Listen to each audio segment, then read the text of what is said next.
Indian 2020 cricket ടീമിലെ സ്ഥിരം സാന്നിധ്യമായി മാറാനുള്ള തീവ്ര ശ്രമത്തിലാണ് മലയാളി വിക്കറ്റ് കീപ്പർ ബാറ്ററായ സഞ്ജു സാംസൺ. ICC 2024 2020 ലോകകപ്പ് ജേതാക്കളായ ഇന്ത്യൻ ടീമിൽ സഞ്ജു സാംസൺ ഉൾപ്പെട്ടിരുന്നു.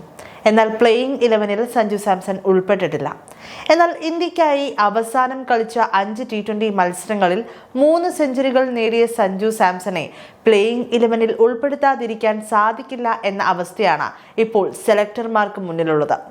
ഇന്ത്യയുടെ ടോപ്പ് ഓർഡറിൽ സഞ്ജു സാംസൺ ഉണ്ടെങ്കിൽ ബാറ്റിംഗ് ഡെപ്ത് വർദ്ധിക്കും എന്നത് മാത്രമല്ല, കൂറ്റൻ സ്കോറിലേക്ക് മുന്നേറാനുള്ള സാഹചര്യവും ഉണ്ടാകും. 2015-ൽ സിംബാബ്വേക്കെതിരായ 2020 പരമ്പരയിലൂടെ ഇന്ത്യക്ക് വേണ്ടി അരങ്ങേറിയ സഞ്ജു സാംസൺ 1 മുതൽ 7 വരെയുള്ള ബാറ്റിംഗ് ഓർഡറുകളിൽ ക്രീസിൽ എത്തിയിട്ടുണ്ട്. എന്നാൽ ഓപ്പണിംഗിൽ സ്ഥിരസ്ഥാനം ലഭിച്ചു തുടങ്ങിയതോടെയാണ് താരത്തിന്റെ കരിയർ മാറിമറിയാൻ തുടങ്ങിയത്. T20 ടീമിന്റെ ഓപ്പണിംഗിൽ ഇനി സഞ്ജു സാംസൺ തന്നെ മതിയെന്നാണ് ക്രിക്കറ്റ് നിരീക്ഷകരുടെ വിലയിരുത്തൽ. എത്രയും വേഗം ക്രീസിൽ എത്താൻ സാധിക്കുമോ അത്രയും നേരത്തെ എത്താനാണ് തനിക്ക് ആഗ്രഹമെന്ന് സഞ്ജു സാംസൺ ഏറ്റവും ഇഷ്ടപ്പെട്ട ബാറ്റിംഗ് പൊസിഷനെ കുറിച്ചുള്ള ചോദ്യത്തിന് മറുപടിയായി പറഞ്ഞിരുന്നു.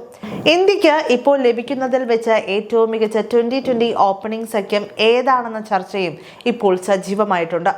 സഞ്ജു സാംസണും യശസ്വി ജയ്സ്വാളും ചേർന്നുള്ള ഓപ്പണിംഗ് സഖ്യമാണ് ഇന്ത്യക്കിപ്പോൾ ലഭിക്കുന്നതിൽ ഏറ്റവും മികച്ച ജോഡി എന്നാണ് പൊതുവായ നിരീക്ഷണം.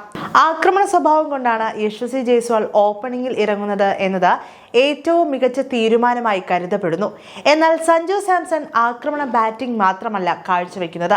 പേസർമാരെയും സ്പിന്നർമാരെയും ഒന്നുപോലെ ആക്രമിക്കാനുള്ള കഴിവും ക്ലാസിക് ഷോട്ടുകളുമാണ് സഞ്ജു സാംസണെ വ്യത്യസ്തനാക്കുന്നത്. പവർ പ്ലേയിലും മധ്യ ഓവറുകളിൽ സ്പിന്നർമാരെയും ഒന്നിച്ച് ആക്രമിക്കാനുള്ള കഴിവ് സഞ്ജു സാംസണിനുണ്ട് എന്ന് വ്യക്തമാക്കുന്നതായിരുന്നു അദ്ദേഹം സമീപകാലത്ത് നേടിയ 3 സെഞ്ചുറികൾ. ഇന്ത്യയുടെ 2020 ഓപ്പണറായി യശസ്വി ജയ്സ്വാൾ നേരത്തെ തന്നെ സ്ഥാനമുറപ്പിച്ചതാണ്. ശുഭ്മാൻ ഗിൽ, അഭിഷേക് ശർമ്മ എന്നിവരാകട്ടെ ഓപ്പണിംഗ് റോളിൽ പ്രതീക്ഷിച്ച മികവ് കാട്ടിയതുമില്ല. ഇതിൽ അഭിഷേക് ശർമ്മ സിംബാബ്വേക്കെതിരായ ഒരേ ഒരു സെഞ്ചുറി നേടിയതിനു ശേഷം നിറം മങ്ങി. കഴിഞ്ഞ 2 പരമ്പരകളിലും സഞ്ജു സാംസൺ അഭിഷേക് ശർമ്മ ജോഡിയാണ് ഇന്ത്യക്ക് വേണ്ടി ബാറ്റിംഗ് ഓപ്പൺ ചെയ്തത്. എന്നാൽ അടുത്ത പരമ്പരയിൽ ജയ്സ്വാൾ ടീമിലേക്ക് മടങ്ങിയെത്തുന്നതോടെ അഭിഷേകിന് ഓപ്പണിംഗ് സ്ഥാനം നഷ്ടമാകും. ഇതോടെ സഞ്ജു ജയ്സ്വാൾ ഓപ്പണിംഗ് ജോഡിയാകും ഇന്ത്യക്കായി ഇറങ്ങുക. അടുത്ത മാസം ഇംഗ്ലണ്ടിന് എതിരെയാണ് ഇന്ത്യയുടെ അടുത്ത T20 പരമ്പര. 5 മത്സരങ്ങളാണ് ഈ പരമ്പരയിലുള്ളത്.